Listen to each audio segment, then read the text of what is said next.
Elles sont là, les voitures électriques, les voitures Atepa de Atepa Motors. Demain, c'est déjà aujourd'hui.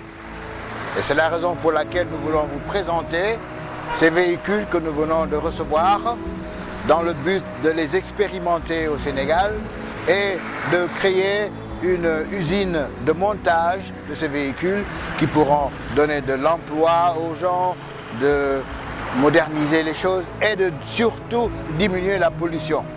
Comme vous voyez, ce sont des voitures électriques. Il n'y a pas de genre de carburant. Ça marche à l'électricité, aucune pollution, de l'air pur, aussi bien du point de vue bruit, pollution sonore et toutes sortes de pollutions, parce que ces voitures sont extrêmement silencieuses. Nous vous prions de bien vouloir adhérer à ce projet, parce que c'est le projet du futur. Vous voyez, c'est de l'électricité, du 220 volts.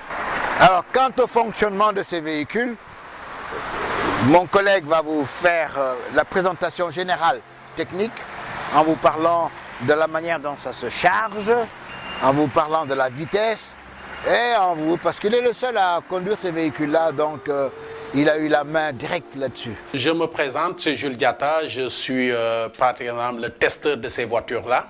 Donc ça fait 2 mois que je les utilise et pour voir exactement comment ça fonctionne et pouvoir donner quand même des directives et des recommandations sur ces voitures électriques. Voilà, donc c'est 100% électrique, elle marche avec du 220 volts. C'est alimenté par du courant domestique, le courant qu'on a chez nous, le courant de la maison. Vous soulevez cette couverture et vous branchez le fil directement et vous voyez le clignotant, le témoin lumineux s'allume et ça clignote au rouge. Quand il est au rouge, ça veut dire que la batterie était déchargée. Là, il est au rouge. Elle est en train de charger.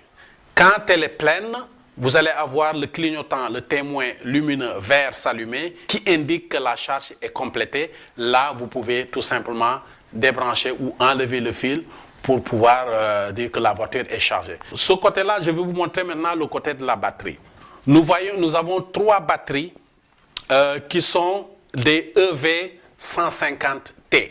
Ça, c'est les batteries qui sont interconnectées avec la batterie centrale ici. Vous voyez la petite batterie noire centrale ici, qui est le IP MC3336. Donc, je répète, le IP MC3336. Ça, c'est la batterie centrale qui est interconnectée avec les 3 autres, qui permet une meilleure alimentation, une meilleure distribution et qui fait que la voiture a son énergie au maximum. Donc quand je dis énergie au maximum, vous avez les lumières qui vont s'allumer, le tableau de bord, la radio, la ventilation dedans. Donc tout ça alimente, ça fait partie de l'énergie de cette voiture-là. On va rentrer à l'intérieur, je vais vous montrer plus de détails au niveau de cette voiture-là. Là, vous voyez, c'est des prototypes simples. Hein. Il n'y a pas le grand design comme la finition complète, la radio, le CD, l'écran et tout. Il n'y en a pas encore parce que c'est des prototypes d'essai. Donc, M. Goudiaby n'a pas besoin de mettre de l'argent sur la finition. Mais ce qu'on est en train de voir, c'est la fiabilité de cette voiture et aussi la durée de la batterie. Donc, c'est pourquoi vous avez une finition aussi simple que ça. La radio est là, l'air conditionné, vous voyez. En gros, c'est ça.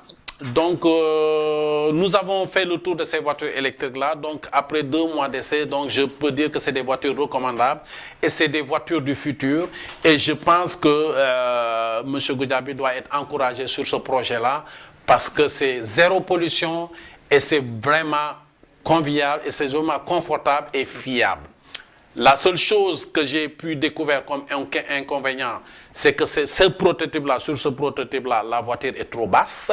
Donc, dans les rues de Dakar, on peut toucher, quand on a des dos d'âne, on peut les toucher, le fond peut toucher, le châssis peut toucher. Mais, selon les recommandations, nous allons augmenter de 30 cm la hauteur de ces voitures pour que ça ne touche pas le fond. Voilà en gros ce qu'on pouvait dire sur ces prototypes de voitures électriques et je vous remercie.